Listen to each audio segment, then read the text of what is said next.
Good morning students. आज हम पढ़ेंगे भारत की संसद का निचला सदन अर्थात लोकसभा। लोकसभा जो कि निम्न सदन है, परंतु संसदात्मक शासन प्रणाली होने के कारण भारत में लोकसभा ही शक्ति की धुरी या गुरुत्वाकर्षण का केंद्र है। लोकसभा राज्यसभा की तुलना में लोकसभा भारत में बहुत अधिक शक्तिशाली है। यद्यपि यह ब्रिटेन की कॉमन सभा की तुलना में कम शक्तिशाली है, परंतु फिर भी संपूर्ण राजनीतिक व्यवस्था की धुरी है, केंद्र बिंदु है अथवा शासन को संचालित करने की महत्वपूर्ण शक्ति, अधिकार एवं दायित्वों का पालन करती है। भारत की लोकसभा की संरचना, इसमें अधिकतम सदस्य संख्या 552 है, जिसमें 530 सदस्यों को राज्यों के निर्वाचन क्षेत्र से चुना जाता है। अर्थात संघात्मक व्यवस्था होने के कारण 530 सदस्यों का चयन भारत संघ के राज्यों के द्वारा किया जाता है तथा 20 सदस्यों को केंद्र प्रशासित प्रदेशों से चुना जाता है। लोकसभा का निर्वाचन वयस्क मताधिकार के द्वारा, प्रत्यक्ष निर्वाचन पद्धति के द्वारा, साधारण बहुमत के आधार पर होता है और इसके शक्तिशाली होने का एक प्रमुख कारण यह भी है कि जहां राज्यसभा अप्रत्यक्ष निर्वाचन या अप्रत्यक्ष पद्धति से निर्वाचित होती है राज्यसभा के सदस्य, वहीं लोकसभा के सदस्य प्रत्यक्ष मतदान के द्वारा निर्वाचित होते हैं। 61वें संवैधानिक संशोधन के द्वारा वयस्क मताधिकार में नागरिकों के मतदान की आयु को 21 वर्ष से घटाकर 18 वर्ष कर दिया गया है।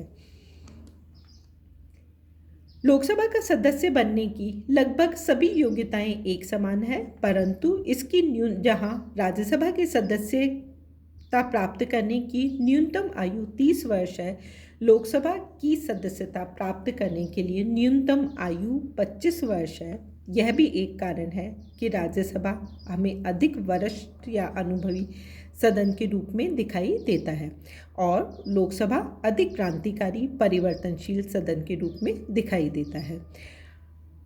इसके प्रत्येक सदस्य के लिए भारत का नागरिक होना जरूरी है, उसकी न्यूनतम आयु 25 वर्ष होनी तथा उसमें भी तमाम योग्यताएं होनी चाहिए जो कि संसद द्वारा समय समय पर निर्धारित की जाती हैं। इसके साथ ही साथ कोई भी सदस्य किसी भी राज्य सरकार या केंद्र सरकार के लाभ के पद को प्राप्त नहीं करेगा या लाभ का पद धारण नहीं करेगा।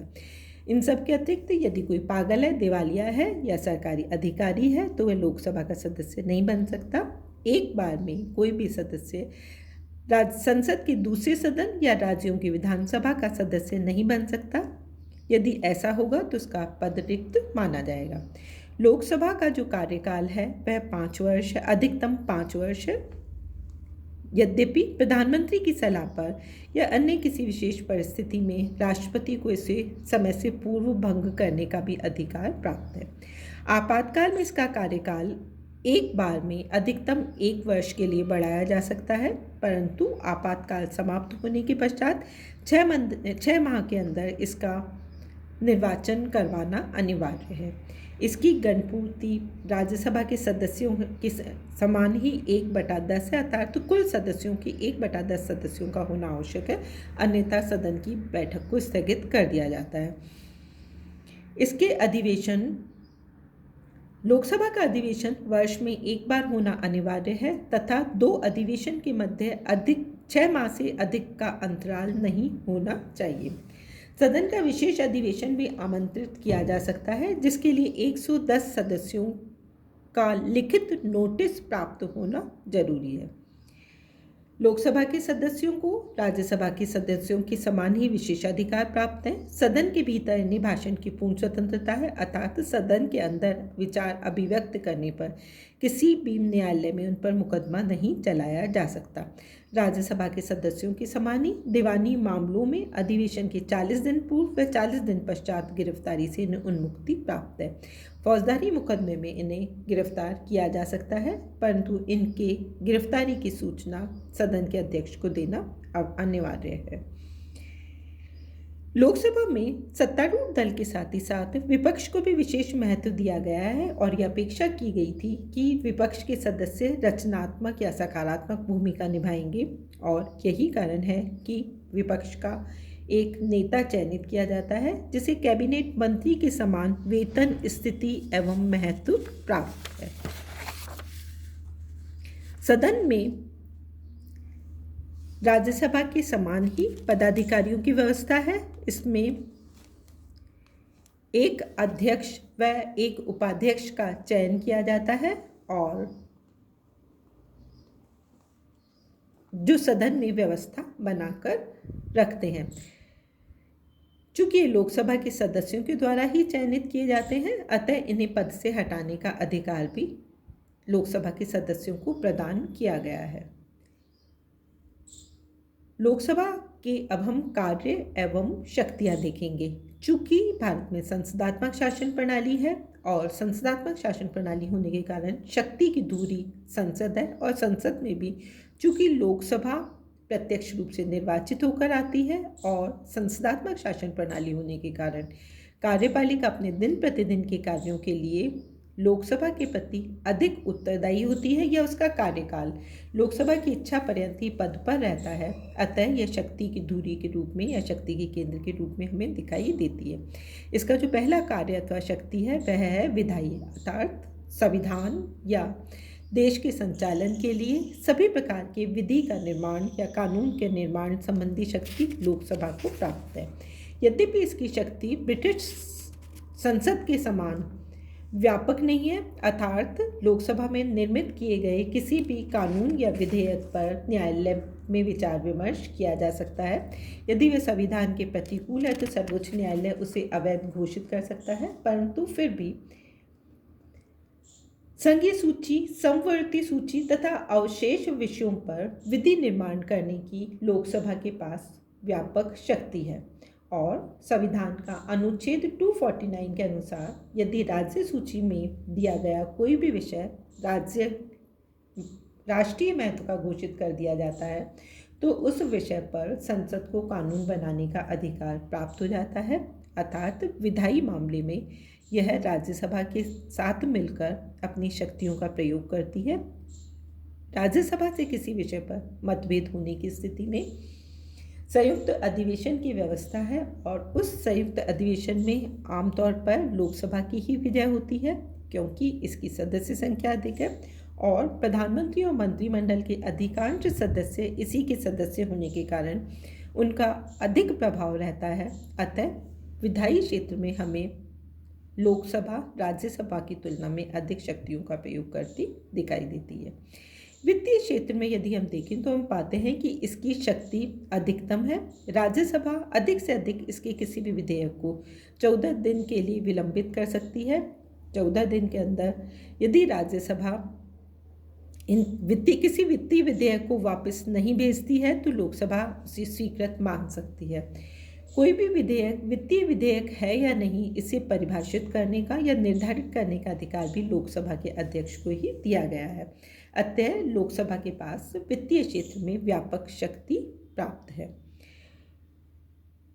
लोकसभा की जो अन्य शक्ति है वह कार्यकारी शक्ति है। वित्तीय शक्ति के समान इसकी कार्यकारी शक्ति भी राज्यसभा की तुलना में अधिक व्यापक है। यह मंत्रियों से प्रश्न पूछ सकती है, आलोचना कर सकती है, काम रोको प्रस्ताव पारित कर सकती है और इसके साथ ही साथ अविश्वास प्रस्ताव भी पारित कर सकती है जो अधिकार राज्यसभा के पास नहीं है। अर्थात राज्यसभा कार्यपालिका के खिलाफ अविश्वास प्रस्ताव पारित नहीं कर सकती। यही कारण है कि लोकसभा का कार्यपालिका पर अधिक एवं व्यापक नियंत्रण होता है। अधिकांश तौर पर मंत्री या प्रधानमंत्री भी लोकसभा के ही सदस्य होते हैं। यह भी एक कारण है इसकी कार्यपालिका शक्ति के अधिक होने का। इसके साथ ही साथ इसके पास संविधान संशोधन की भी शक्ति है। संविधान संशोधन की शक्ति का प्रयोग ये राज्यसभा के साथ मिलकर करती है, अर्थात उस पर राज्यसभा की सहमति भी आवश्यक है। यद्यपि न्यायालय को न्यायिक पुनरावलोकन के अधिकार के कारण भी लोकसभा की संविधान संशोधन की शक्ति ब्रिटिश कॉमन सभा की तुलना में हमें कम दिखाई देती है।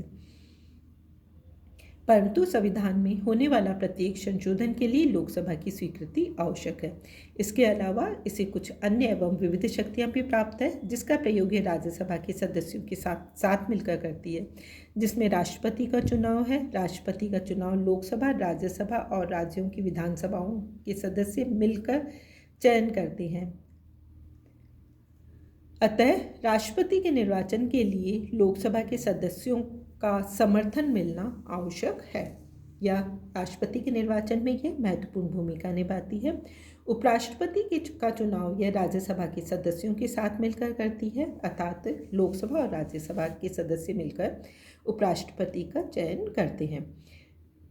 इसके साथ ही साथ लोकसभा अपने स्वयं का अध्यक्ष एवं उपाध्यक्ष का चुनाव भी करती है, जिन्हें हटाने का अधिकार भी इसे प्राप्त है। इनके साथ ही साथ में लोकसभा के पास महाभियोग संबंधी भी व्यापक शक्ति है।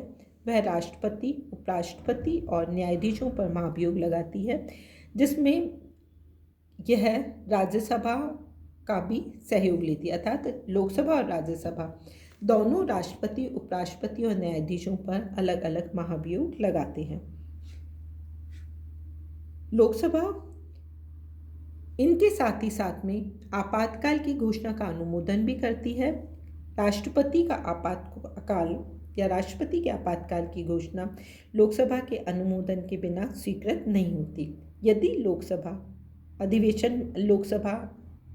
अस्तित्व में नहीं है, तो ऐसी स्थिति में इस दायित्व का पालन केवल राज्यसभा के द्वारा किया जाता है, अन्यथा लोकसभा और राज्यसभा के अनुमोदन के पश्चात ही देश में आपातकाल लगाया जा सकता है। लोकसभा के सदस्यों को जो विशेषाधिकार प्राप्त हैं, उनका उल्लंघन होने पर लोकसभा को दंडित करने का अधिकार भी प्राप्त है। लोकसभा इसके साथ ही साथ नए राज्यों के प्रवेश को स्वीकृति देती है तथा वर्तमान राज्यों का सीमा परिवर्तन संबंधी कानून को लोकसभा के द्वारा स्वीकृति प्रदान की जाती है। तो भारतीय संघात्मक व्यवस्था में लोकसभा राज्यों की सीमाओं में परिवर्तन संबंधी कानून बनाने का अधिकार भी रखती है। इसके साथ ही साथ हम देखते हैं कि जिन राज्यों में विधान परिषदें हैं, उन्हें बनाए रखना है या उन्हें समाप्त करना है या नई विधान परिषद का गठन करना है, यह अधिकार भी लोकसभा को प्रदान किया गया है।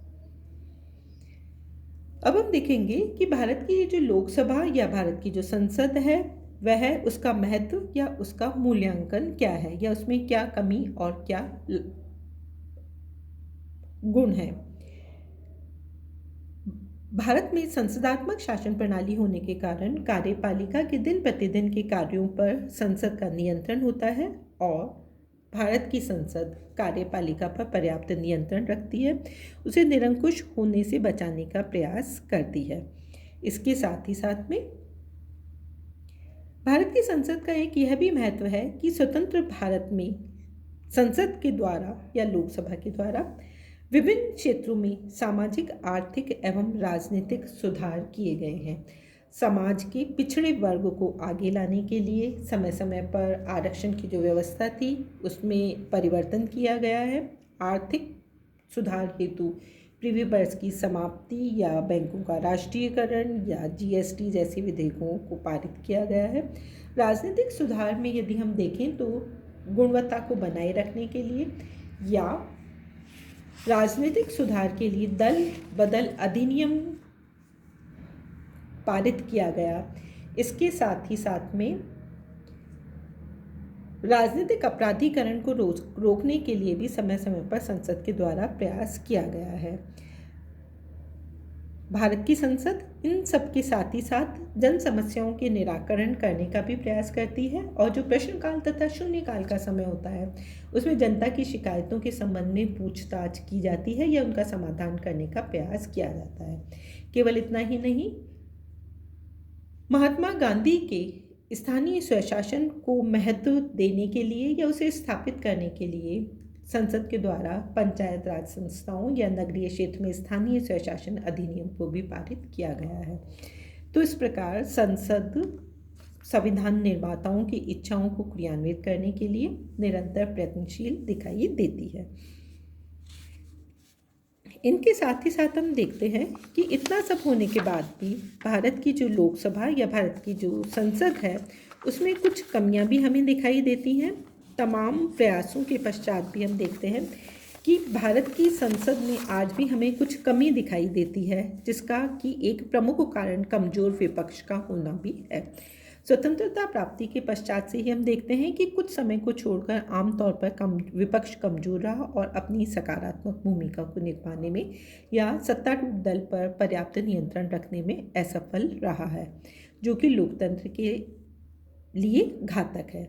इसके साथ ही साथ भारतीय संविधान या भारतीय राजनीतिक व्यवस्था में हम अन्य देशों के समान ही देखते हैं, या जो विकासशील देशों के समान है उसके समान ही भारत में भी अध्यादेशों की संख्या में निरंतर वृद्धि हो रही है, जो कि लोकतंत्र के लिए उचित नहीं है, या भारत की संसद पर एक प्रश्न चिन्ह है।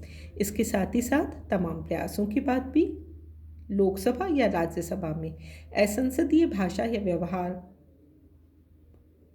पाया जाता है, जो कि संसदात्मक शासन प्रणाली पर एक प्रश्न चिन्ह है। इनके साथ ही साथ अनेकों सदस्य ऐसे भी हैं जो सदन में अनुपस्थित रहते हैं या उपस्थित होते हुए भी उसकी कार्यवाही में रुचि नहीं रखते, जो कि सदन पर या संसद पर एक आघात है। इन सब के साथ ही साथ में सदन में आपराधिक पृष्ठभूमि के सदस्यों का चयन होना भी भारतीय लोकतंत्र शासन प्रणाली के लिए शर्मनाक है, और संसदीय समितियों का जो समय समय पर गठन किया जाता है वह न केवल दायित्वहीनता का बोध कराती हैं, बल्कि संसद के द्वारा किए गए गलत कार्यों पर पर्दा डालती हुई दिखाई देती हैं, जो कि संसदीय समिति की आलोचना का एक कारण बनता है। इसके साथ ही साथ अनेकों ऐसे भी सदस्य हैं जो आज भी पर्याप्त शैक्षणिक योग्यता नहीं रखते, जो यह भी संसदात्मक शासन प्रणाली पर प्रहार है।